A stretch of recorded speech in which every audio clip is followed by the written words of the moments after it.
back for an all-new show. Listen, it is Black Future Month.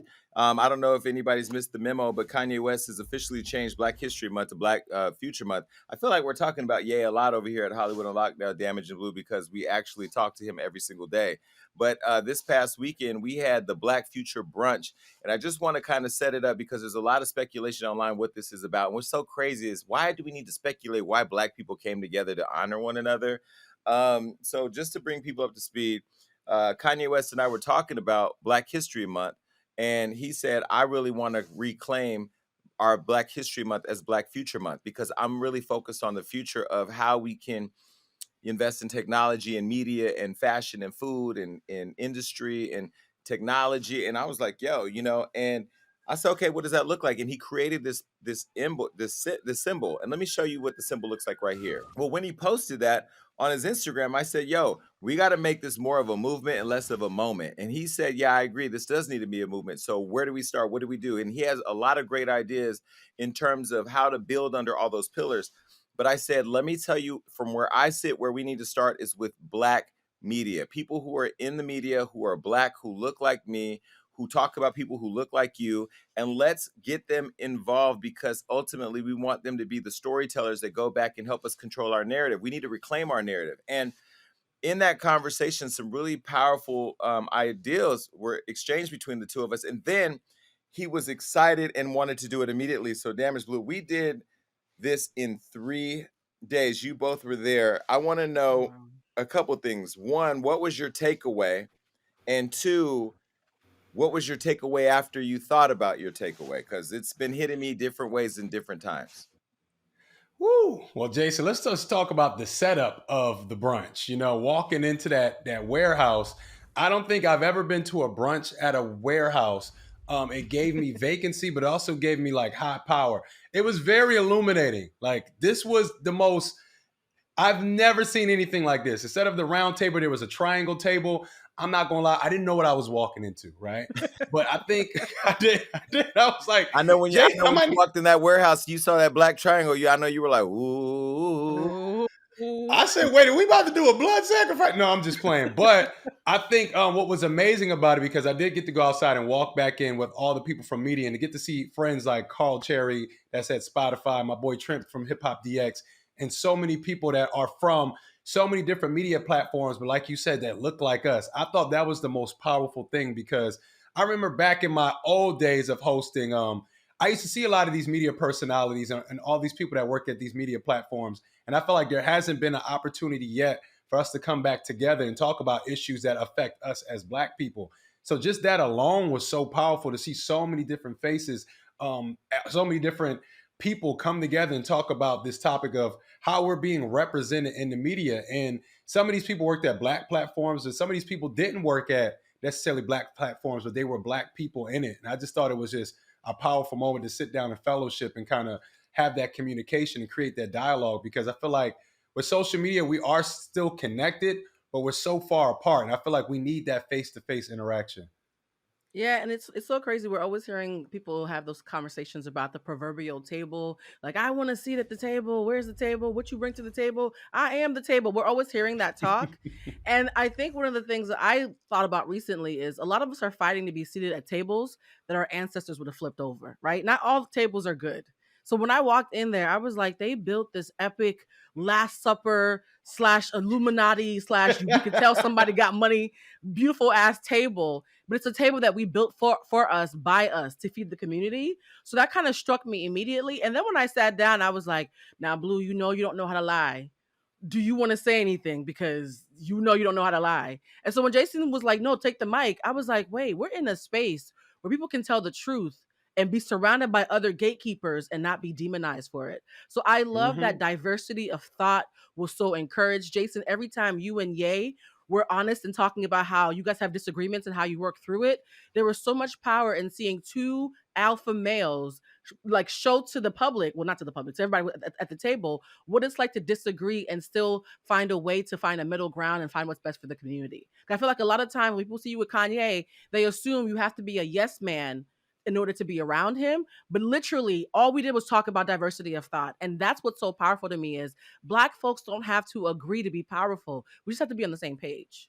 That's Well, what I right. loved about it, and let me be very clear, when I curated that brunch and why I made sure that you two were there, not just because you're on the show, is because we aren't yes men. We don't just go with the flow. I want perspectives around the table that challenge him, that challenge me, that challenge yourselves. And I think not only did we have people from media, but like you said, you had the neighborhood talk and the Hollywood Unlocked and the Ball Alerts, but then you also had Variety. You also had Forbes. You had people who represent LA Times, people who were representative of establishments that aren't owned by us and that may not be for us, but because they are there and they have a different perspective, I think was important. I also want to shout out Connie Orlando, one of the heads of BT, and to James DeBose, who actually gave us the deal on Fox Soul, who was also there. He heads Fox Soul, and to my friend Amber Raspberry from Amazon Prime, who she's done a lot of amazing work.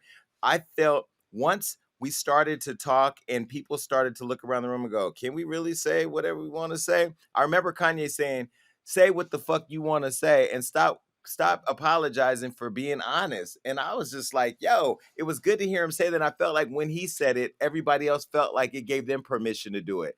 And I've Yep. been watching everybody online who wasn't there respond to it. And it's really funny because we're so quick to demonize any type of work that we do that's progressive.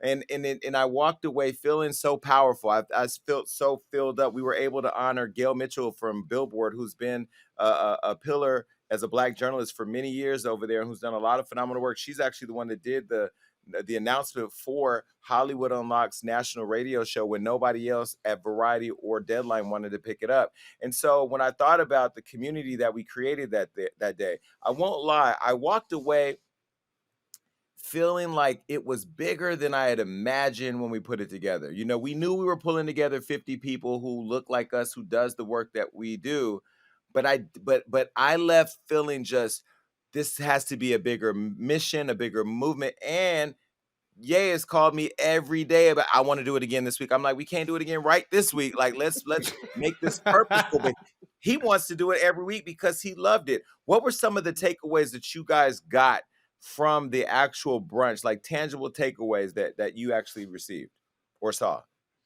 I could just piggyback off what Blue said, and I think you said it in the same light.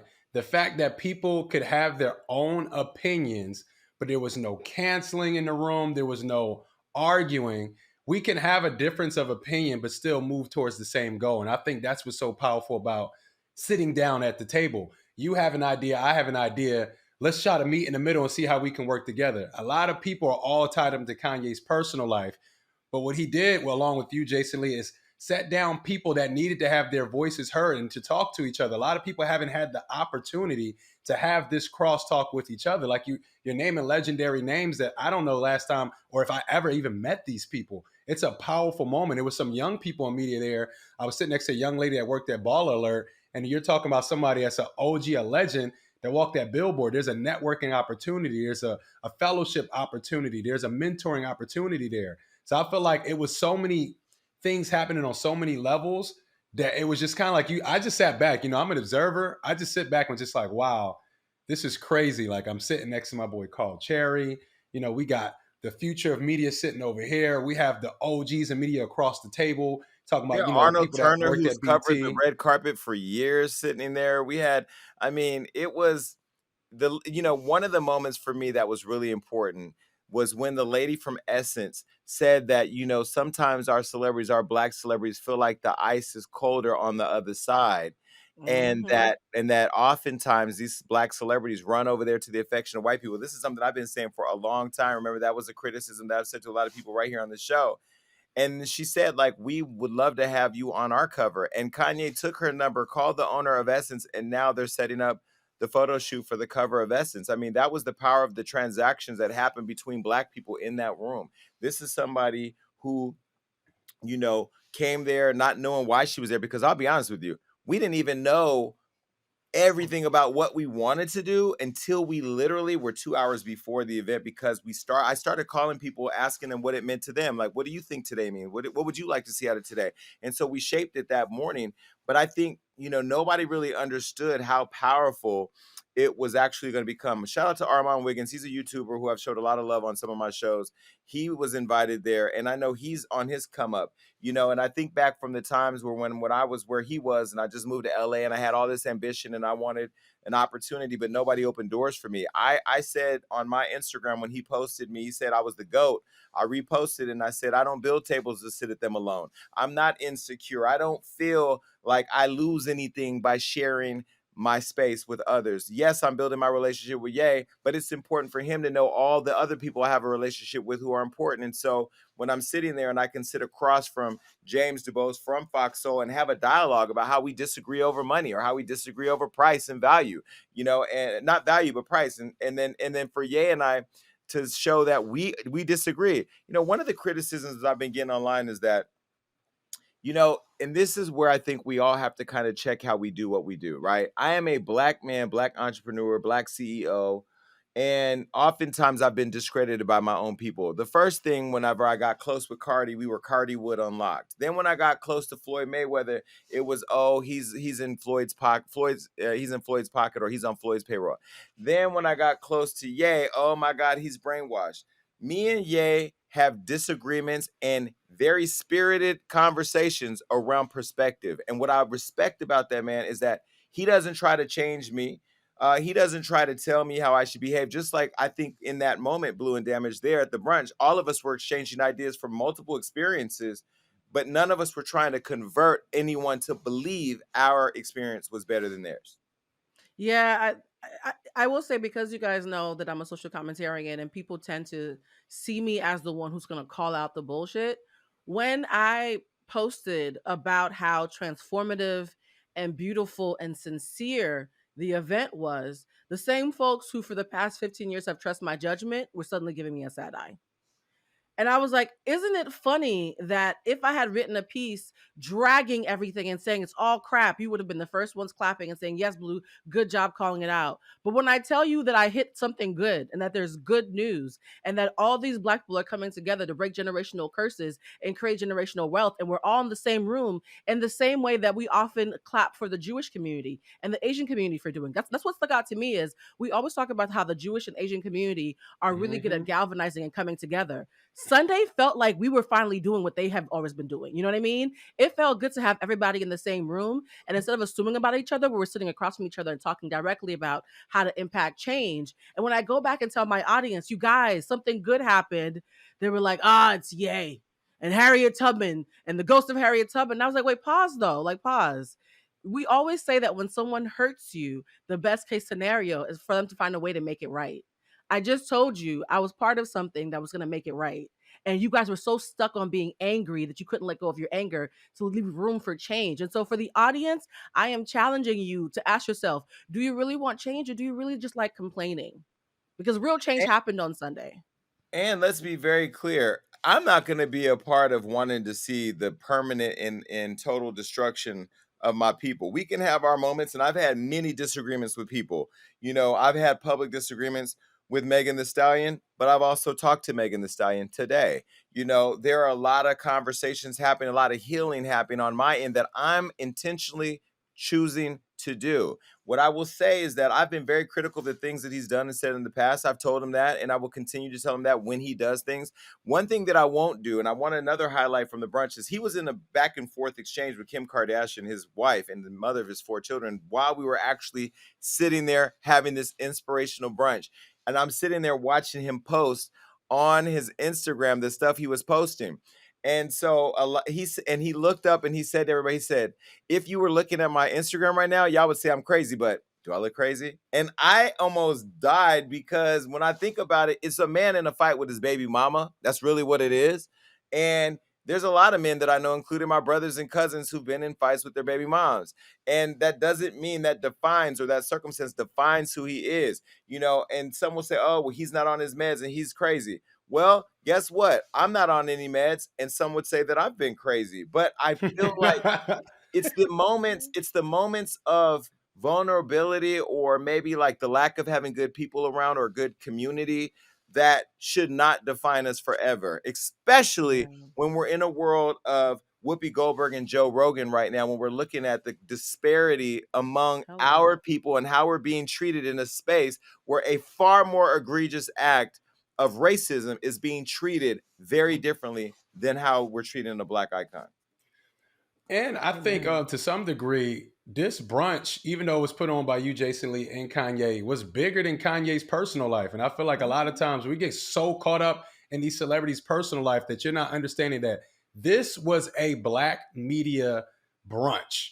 All the biggest names from Black media and upcoming names were sitting here together to talk about how we're going to be portrayed in media, things we want to see changed. This was bigger than Kanye's personal life. And I feel like people need to start seeing that as well. It's not all about this person, but this person did come to the table, this person that you want to cancel so bad, and created a platform for all us to come together to move forward. And I think that's where the concentration needs to be. And that's why I'm glad we're having this conversation right now, because a lot of people, like you said, Blue, were hitting me up like, oh, Kanye this and Kanye that. And I said, did you not notice the other 50 people in the room, though? Right. Did you just see Kanye? And whose fault is that you just seen Kanye? Now, I understand it's Kanye. He's bigger than life, and I get it. But did you see the other individuals in that room? And that's what I loved about the brunch, that all those individuals in the room was heard, they were seen, and they were able to give their opinion and talk about how we can move forward in Black media. Mm-hmm. Well, let me say, I saw some other narrative online say, oh, Kanye throws a brunch and gives you guys free food and some Yeezys, and all of a sudden he's not a coon. Let me explain something. Ooh. Let me tell you how the Yeezys came about. I was walking through the warehouse and I said, y'all got some extra Yeezys? And he said, oh, we can't let people leave without a gift. I want everybody to get Yeezys today. I was like, we can't. I don't know how I get no Yeezys. I don't know the sizes, but he put me in a text with the CEO of Adidas to figure out how to get everybody a pair of shoes delivered to them because he wanted people to leave with something. But I'll tell you what he left with was, you guys, and not just me, but you, the room filled him up. This is somebody who he knows he is important to the culture, and he knows that he's maybe said some things that have pissed the culture off, rightfully so. But he also loves it so much and believes that he's invested in it so much that it felt good to feel the culture show him love. And he received it, and it really made him feel really good. And the thing that I love about it, I'm gonna show you a photo really quick. This is a photo of Kanye West and I standing at the brunch. And right before we got started, I was about to sit down and he said, don't sit down. And I said, whoa, we about to sit down and eat. Well, what are we gonna do? He said, no, we're gonna stand here and be great together. I was like, okay. Now, mind you, he paid for this. Adidas didn't pay for it. Now, don't trip. I am asking brands to pay for it now because now I want to put it out so people can see it. We filmed the entire thing. We knew we were filming because we were going to post on social media, but I just left the edit right now. Nah, that thing needs to come out in its totality. But when we stood there together, the power in standing together was a symbol of us combining our collective and individual power. And when we sat down at the table, it was about us evening out the power at the table. There was nobody greater than nobody else. It wasn't about Blue or me or Damage or James or Amber or Kanye. It was one conversation with one group of people who have all at some point felt marginalized. In a month where we're reminded of the past, which is important, but it's not the past that should define how we're able to progress forward. And I've said before, I think his mind of being very abstract and thinking very broadly at times, and there's a lot going on where he has all these ideas, may not come out the most appropriate way. Again, that's not making an excuse. That's just my own observation from talking to him and interacting with him. But what I saw was a flawed man who's flawed like me, be very intentional. And that day he went and did something else that was phenomenal. I've been to Sunday service several times. Kanye is not one that's ever allowed social media to be a part of Sunday service or to allow the media in. And right before Sunday service performed, he looked at me and he said, should we let him post? And I said, absolutely. And he said, okay, tell him to post on social media. His team was like, are you sure he said they could post? I'm like, he just told me they could post. And when I told everybody, you would have thought I announced the Super Bowl winners or something. Everybody's like, yeah, we're going to post on social media. And they started posting, and all that power in the room and all the takeaways of everybody posting positive things on the internet. There had to be one hater in the group. And at this time it was Revolt. I got a tweet from Revolt, Damage, your old employer, tweeted this. Take a look. Waiting on our invitation to Sunday service. Now, I'm not sure if they got some new intern over there that has some kind of bug up their ass, or either Puffy must be on a yacht with one of his model friends or something. But somebody is asleep at Revolt. You guys, I have reached out to you. I've been over there. Damage used to work for y'all. Y'all know our numbers. But when you exclude yourself from the table, you can't then turn around and say you've been excluded from the table. You didn't include yourself. You don't reach back. You don't build. Revolt has lost the Breakfast Club. They lost State of the Culture, and they lost the Justin LaBoy show. What is your program even doing over there? What do you have news? What are you doing? You hired Karen Civil to be somewhat involved in your digital program. I don't even see y'all online. I would love to have built with Revolt. In fact, in 2016, I went to Revolt with Shelby Stone and Queen Latifah with a project, and you told me that ain't what y'all do over there. So I'm confused, but I found it interesting that now that we're building momentum, people are making it all about them and wanting to come out and be a hater. And just it was so annoying. And I posted on my Instagram. You can go take a look, but the hate is not necessary, people. Like I said, there's room at the table for everybody. But what did you guys think about the Sunday service? Was that your first time? I was a Sunday service virgin. I had never been before. I cried when the babies came out. Like I could not take it. God was in the room, y'all, and I say that, and I don't say that lightly. There was a moment where I was so aware of God's presence in the room. I felt like moved to tears.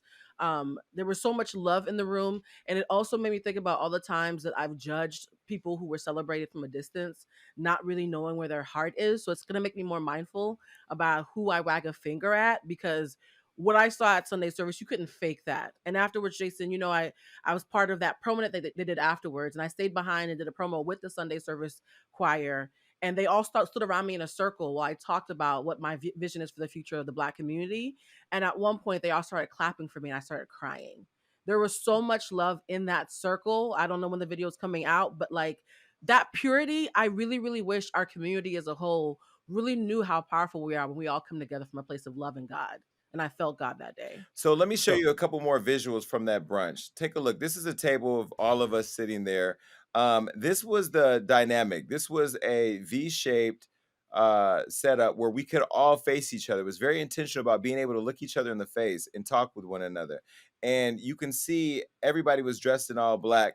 And the planning of sunlight hitting the ground, timing. They had somebody there who timed when the sun would be at a certain place to shine into the space. Very, very Wow. powerful visuals that I'm showing you here. But, again, this came together from two people who were completely or come from completely different backgrounds. Now, what I will say is that um, the one question that was asked by Connie Orlando from BET, she heads up all of their music live events and stuff and all their programming over there. She said, "What's next? What's next? How do we turn this into a movement? How do we turn this into something?" And she and I have had a phone call since then, and we're going to create a smaller group of people to kind of flesh out what some ideas are, so we can pull together this idea that we can bring back to the larger group and build from. And also, the visual from that day will be released. We don't know where it will be released. We don't know when, but it will be released. And folks, please be on the lookout for that. But something else that was discussed there, guys, I really want to get into is something that I felt very passionate about, because I was actually called and warned not to go there. And thank God I work for myself. Whoopi Goldberg, as you know, who works on The View, was recently suspended for 2 weeks after she made a comment on the show called The View. Now, I felt very passionately about this when this happened, and I went to my Instagram with no script, as I typically do, and I said this. Take a look. Y'all suspended Whoopi Goldberg. You suspended The Color Purple on the 1st of Black History Month. You suspended the only Black EGOT, or maybe she's not the only Black. Is she the only Black? She was the first Black EGOT winner. A person who's won a medal in every part of the industry is on suspension because she said her view on The View. You hired her to moderate your show that was failing after a white woman attacked another white woman and left y'all. You suspended Black excellence on Black Future Month because she gave you her view on a show where you hired her to give you her views, and she gave you a heartfelt apology. You suspended the woman who walked off the set and didn't want to spend a moment with a racist Bill O'Reilly who disrespected her and Muslims in front of a Jewish woman who started the show. Whoopi, you are better, bigger, and a brighter light to black people and to the culture than The View. I love The View. The View is literally my favorite morning show next to Good Morning America. But I ain't watching for 2 weeks. I want to be very clear. Jewish people in the Holocaust, black people in the slavery, we've all been through struggle. That's why I love the Jewish people and Jewish community and have friends that are Jewish. And I love the community that they've built. And when I say community, meaning how they support one another. And I wish that our community did the best or better job at that. You suspended Whoopi Goldberg. I mean, wow. It's disrespectful.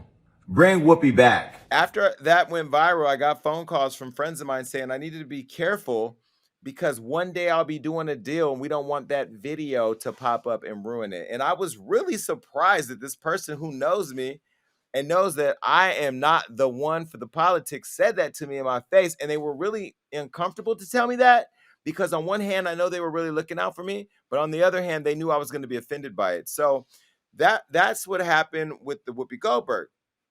Well, shortly after that, everybody knows by now, Joe Rogan over at Spotify, they were calling for his cancellation after a video surfaced with him using the N-word multiple times and then apologizing. He went to his Instagram to try to clean it up, and this is what he said. I'm making this video to talk about the most regretful and shameful thing that I've ever had to talk about publicly. There's a video that's out that's a compilation of me saying the N-word. It's a video that's made of clips taken out of context of me of 12 years of conversations on my podcast, and it's all smushed together, and it looks fucking horrible, even to me. Now, I know that to most people, there's no context where a white person is ever allowed to say that word, never mind publicly on a podcast. And I agree with that now.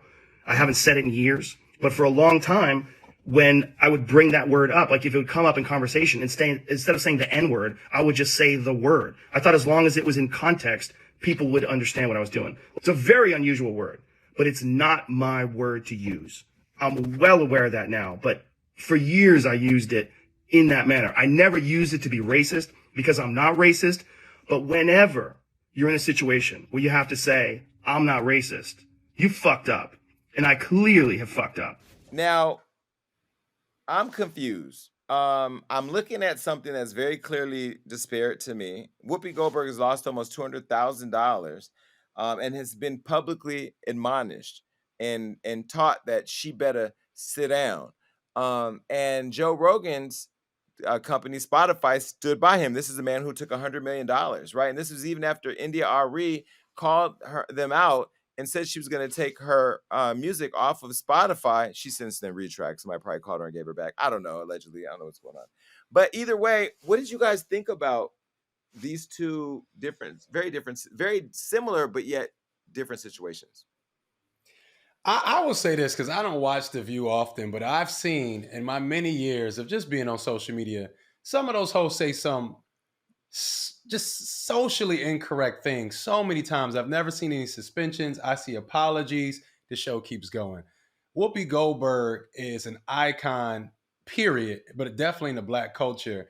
And I feel like what she did, if people felt like she said something incorrect, she said her apology. The suspension is so much overboard. Blue, me and you were talking about this behind the scenes. I want to kind of like throw it to you before we go on Joe Rogan. But the Whoopi Goldberg thing to me is kind of like, it's like, when does it stop, y'all? I'm so disgusted. And I'm the kind of person, I'm a little confrontational. I don't know if you guys have noticed. So I've actually gotten a lot of DMs from my Jewish scholar friends, and we've gone back and forth, and they thought because they were speaking about the Jews and they were well versed that they were going to shut me down, and they've all tapped out because I'm not playing with this one. What Whoopi said was not factually inaccurate. It just needed more nuance, right? And so a black woman who has always been an ally to the Jewish community, to the point of actually picking a Jewish name to be her stage name, says something that is not incorrect, but just needs a couple extra words, and then comes back and apologizes for any harm she may have caused for not being more nuanced. And she gets a 2-week suspension. Yet a problematic white man, who I sometimes am not sure can read, says the N-word 130 plus times, spreads misinformation that if you put some Windex, your COVID will go away, and he gets to keep his job. It's clearly racist. It's clearly ridiculous. To anybody who's watching, who loves or who is an ally to the Jewish community, and I consider myself as such, it is dangerous to, in 2022, conflate ethnic cleansing, which is very bad, with racism, because when you do that, you pretend as if Jewish people and Black people are seen the same, and we both know we're not. So let's stop lying to each other about who's really at the bottom of the food chain. Black folks, what we go through is bad. The Holocaust was disgusting, but what's happening in modern times is not comparable, and it's intellectually dishonest that because you want to have access to the word racism, you are basically using her to be like a pinata for her to be made an example out of. It's disgusting. And The View constantly has white supremacists on their stage for the past 25 years. And whenever they get pushback, they say freedom of speech. So a white supremacist can be factually inaccurate and he gets grace and can be a host. Megan McCain. Sorry. No. A white person. No, wait. Megan McCain. Let's be clear.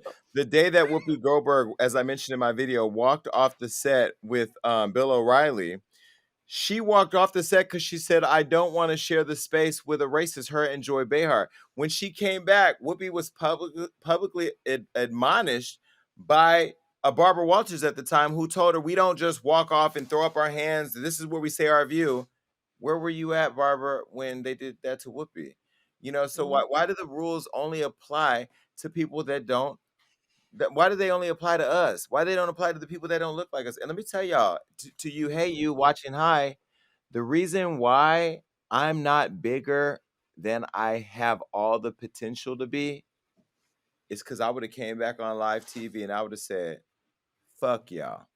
You know, because Whoopi Goldberg is at her house contemplating one of two things. Do I go back to The View, knowing how I've been publicly humiliated? They've been talking about me on every news channel, every show.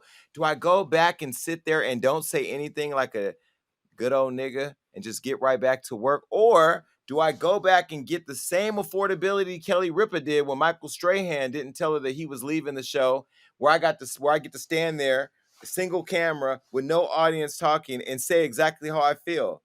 You will not give Whoopi Goldberg the same respect that you gave Kelly Ripa, and the only reason why, ABC, is because she's a Black woman. And I'm going to go a step further to say something to all of you Black people, you Black ass cowards who didn't stand behind her, all the celebrities who probably texted her to get on The View, all of you celebrities who are afraid to lose your position because how dare you stand with another Black person in the face of white people, right? You should be ashamed of yourselves, because when you don't stand for somebody like Whoopi, you pave the way for them to do it to somebody like me and like you. And so when I look at what's going on and I look at it all and I call it out, and then I get a call to be reminded that I could be canceled, man, you can cancel these nuts. I'm going to do what I think is right. I'm going to do what I think is right. And there's no way in hell, I've been watching Whoopi Goldberg my entire Black life, I'm not going to sit up here and say something. Oh, and back to you Black folks. What happened to hashtag protect Black women? That only applies when you get shot in the foot. It should apply when you get shot in your integrity, when you get shot in your character, and when you get your whole persona assassinated in front of white America. You guys should do a better job. And you know what? Don't come in my comment section saying I'm messy. Do better. Period. Mm-hmm. When we stand together, we're powerful, man. Like, and I think we need to have this conversation. We need to push it along. Like you said, Jason, where we at? Mm-hmm. This is Whoopi Goldberg. This is an icon. She must be protected at all times. What she said, like Blue said, maybe needed more nuance. She apologized, but we need to stand up for our people. We need to stand up for our icons, our elders, our legends. We need to stand behind them. They need to feel that unity. And it's not enough just tweeting about it. We need to show up like Jason, how we're using our platform today. There's so many Black platforms out here. Where's the uproar? And that's what other cultures do. That's what the Jewish community does. And I feel like we know this by now, and it's time to stand together, because when we do, we're powerful. India Ari was one Black artist who did stand up and say that we shall stay together. Take a look at what she said. So we know how social media can be. Things can be doctored. People are taken out of context. It's happened to me many times. However, I want to be clear, in no uncertain terms, where I stand on this is that he shouldn't even be uttering the word. Don't even say it under any context. Don't say it. That's where I stand. It's my right to stand there. I have always stood there. So now we have this person who is offensive to a lot of people who's paid $100 million. Spotify, the backbone of Spotify is the music. So you pay the musicians that are the backbone of your business 0.003 to 0.005% of a penny, and you take this money that you generate over here and you use it to invest in this guy. Do what you want, but take me off. Or pay me too. And I don't just mean me, I mean us. Artists like me, pay us too. Pay podcasters of color too. Well, I'm sure they didn't cut her a check, but then she did this. Take a look. First of all, this conversation about Spotify, Joe Rogan, me, is not about Spotify or Joe Rogan. It's about my integrity. It's about being who I am inside, aligning with who I am outside. And it's about my dignity. Not allowing anyone to belittle me. I'm not trying to attack anyone. What I'm doing is standing up for myself. So, number one, people who are talking about censorship and censoring of him, censorship is being at the threat of loss of life or freedom for your words. No one's being censored here. This is not about censorship. This is about curation. Two, I don't believe in cancel culture. Joe Rogan can leave Spotify today and someone else will want him. No, you can't cancel. You can't actually cancel someone. You can curate a space. So again, this is not about cancel culture. It's about curation. Third, to be very clear, I never called him a racist. What I did in the curation of my space is say, I don't like this here. I don't want to be here. Anyone who saw those videos and decided for themselves if he was racist or not, that's their perception. I think he did well with his apology. I also found some of it disingenuous because everyone on the planet knows that that word is loaded, and that's why most people say the N-word when referring to the word. And so you choosing not to say the N-word is at best an edgy choice. You can be edgy, you can be a comedian, you can push the envelope, but also you must deal with the consequences of the language, thereby curating your own life. If you expect people to just accept it, it's not going to happen. So you're going to have to deal. And that's what is happening now. He has to deal. But he's not being canceled, censored, and I have not called him racist. I'm sure other people have because I see how they see it as racist. What I'm sitting with here is that I think he didn't see it as racist. Why would he be outwardly racist when he's part of the comedy community, which is the greatest comics are black? The current greatest comic in the world is black. Why would he want to outwardly be racist? Whether or not he is in his heart, I don't know. But I don't think he intended to be racist. I think he intended to be edgy. And he knew he was doing it. Well, listen, I don't know if her clarification of her original position was even necessary because we heard you loud and clear what you said. You said that artists aren't paid the right amount of money for the platform that they're on, which is all about music, but yet they're sending all the money to a guy who's racist. I mean, you said what you said. Why do we feel the need to overly clarify our point of view when it comes to defending our blackness and being treated fairly? Because black people aren't human, so we have to be perfect to have any dignity. If we skip a word or stumble or make any kind of mistake, oop, we're canceled, or somebody is holding us to rules. Why do we feel? Because we know we're human. We don't care what they feel. Why do we feel a need to apologize? Like Kanye said, say what the fuck you want.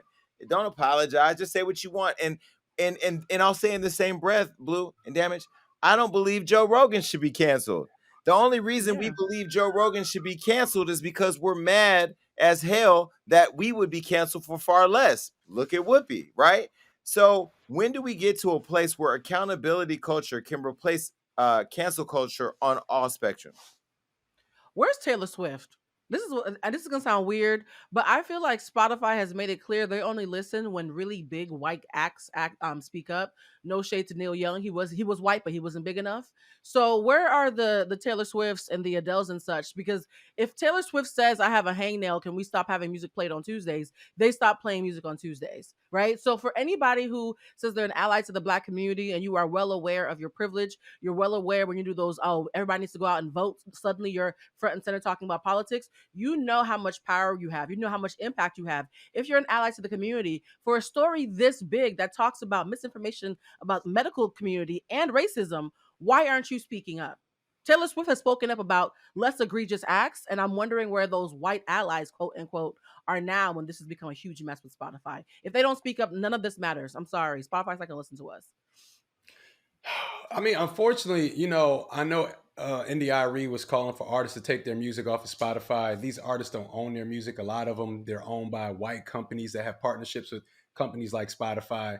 So what they would have to do is something even more radical, which is now go at the record label, which is a whole nother bag of worms you will be opening up. But I don't know, man. I don't want to put it on the allies, even though, they should be there front and center. But I feel like it goes back to the question of when are we going to band together and do something? When are we going to stand up and go, this ain't right? The Joe Rogan thing, I don't know if he should be canceled. I don't know if he's racist, whatever. But what you said was fucking stupid. And you've been saying it continuously. There's over 100 different clips of you saying it. So you're not really that sorry because you'd have been said sorry. You had Black people on your platform where you could have had that open dialogue to talk about how sorry you are. You're only sorry you got caught today. And I feel like Spotify is getting some heat, even though they're standing behind him, because in his apology, he addresses his apology first to Spotify, not us.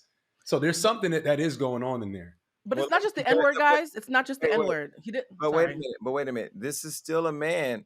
Spotify knew he was using that word when they gave him that $100 million. Spotify is complicit, just like Spotify is complicit, and ABC is trying to back away from something that's not even as bad as it was. We had a conversation on Clubhouse with some Black folks and some Jewish folks about the very conversation Whoopi had, and they were coming from the perspective of how traumatic just discussing the Holocaust is. I said, yeah, but you're talking to Black people who have the same trauma when we talk about slavery. We share similar experiences, right?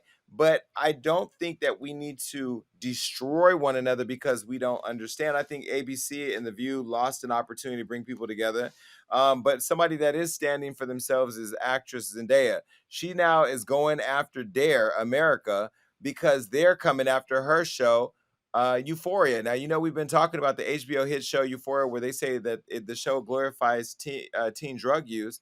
And they've said, quote, rather than further each parent's desire to keep their children safe from the potentially horrific consequences of drug abuse and other high-risk behavior, HBO's television drama Euphoria chooses to misguidedly glorify and erroneously depict high school student drug use, addiction, anonymous sex, violence, and other destructive behaviors as common and widespread in today's world. Now, listen, white folks, let me tell you, this is what your children are doing at school. This is why this show is important, because it's forcing you to look at the realities that your kids are living in these days. Just because when you went to school, all you did was play Leave It to Beaver and eat Oreos while you skipped down the hall with your little pigtails, that's not the world that we live in right now. Now, last night I went out. Amber Rose and I stopped by The Nice Guy, and I ran into one of the actors from the show Euphoria. We didn't really get into detailed conversation about it, but he was telling me, he comes from Oakland, and I don't even know his name, the white boy with the red hair. But anyway, I can't. I love him. Angus, yeah. Angus got 4.5 million followers. You know what the funny thing? Favorite. Angus goes, what's your name? I go, Jason Lee. And he goes, nice to meet you. And then he goes to Amber, what's your name? She goes, Amber Rose. He goes, that's a nice name. What you guys do? We died laughing. It was so humbling because we like, what you do? He's like, oh, I'm in that show Euphoria. I was like, for real?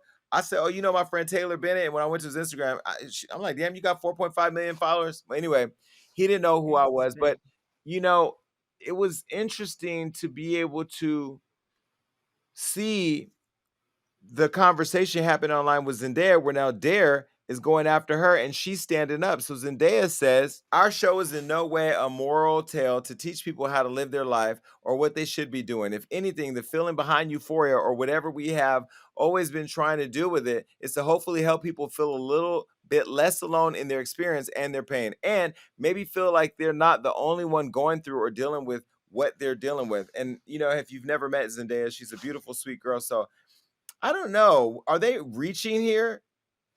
Yes. Jason, the only thing that's glamorous about Euphoria is the name of the show, especially after this last episode where you see Zendaya, her character Rue, run around town looking for drugs. There is nothing about this show that should influence you to want to do drugs. And if it does, then you're already on drugs, and that's another conversation. I think Dare is reaching. I think Dare never watched the show. I think this is some kind of weird publicity stunt where they're trying to align with one of the biggest shows on HBO right now. And let's mention that it's on HBO.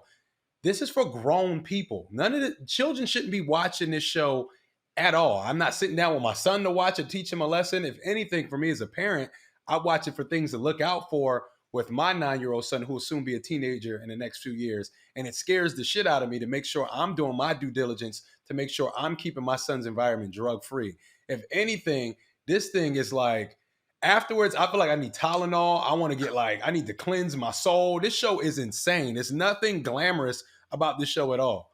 In fact, after watching the show, I'm scared to take Tylenol.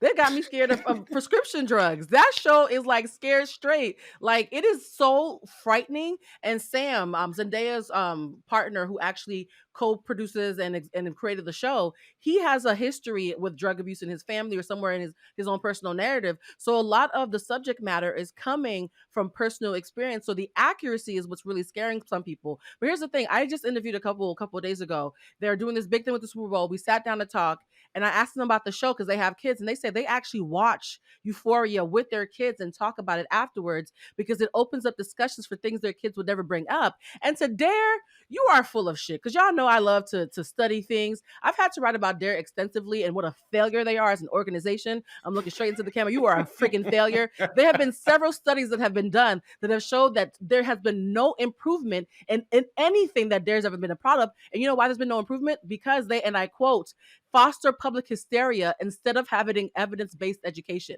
They're just about hysteria. In fact, one study showed kids who went through Dare were more likely to take drugs. So you're actually more dangerous than Euphoria. Shut up. Well, listen, Shut up. I can't wait to watch the episode until you hear the song. They do anything for clout. You know what I mean? Because it really feels like they're trying to ride the coattails of the success of the show. You know, I want to also shout out Drake, who was there last night. Drake is one of the executive producers of the show. I've told this story on my show several times. I've known Drake for a long time. I knew him before he was a rapper. We had a moment yesterday where he was walking by. You know, I've lost so much weight, so he probably didn't recognize me. But he walked over and he's like, "What's up?" We started talking, and you know, I was able to give him his flowers. And I'm saying this during Black Future Month because I think in the future we need to start giving each other our flowers while we're still alive. Not as a fan or not as anything, but as somebody who watched this man have an idea that he was going to become a rapper. He told me his first mixtape was going to be a masterpiece. And then I told him last night, I said, it's so amazing to watch your career become a masterpiece. I know you told me your mixtape was going to be a masterpiece, but your career has been a masterpiece and you built it all. I said, I have to give you your flowers.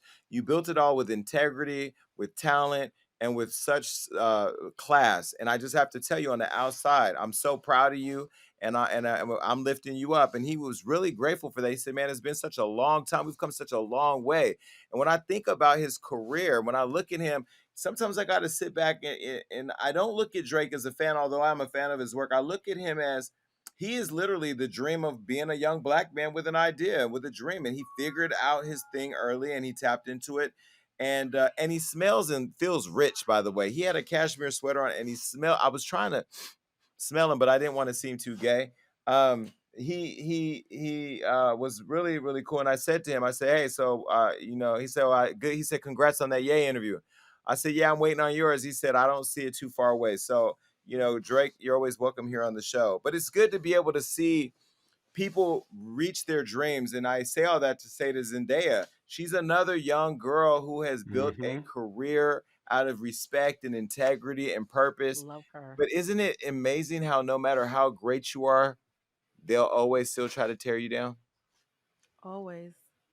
We're still human, guys. We're still people. Act like it. All right, so with all of that said, with the disparities between Joe Rogan and Whoopi Goldberg, with Dare attacking Euphoria, with Drake out here being a picture of Black excellence and Ye leading the charge, what are some takeaways that you think people should have in making Black Future Month a real thing? I'll start by saying I think we have to consciously make a decision that we want to be great and that we want to make sure that everybody around us is great.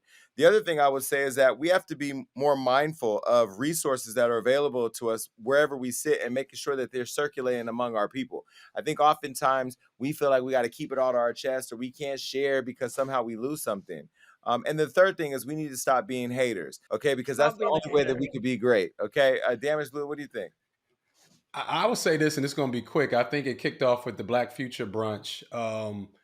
When we're together, we're powerful. And I think at this point in time, with all that we have going on, we have to understand that our voices are just as powerful.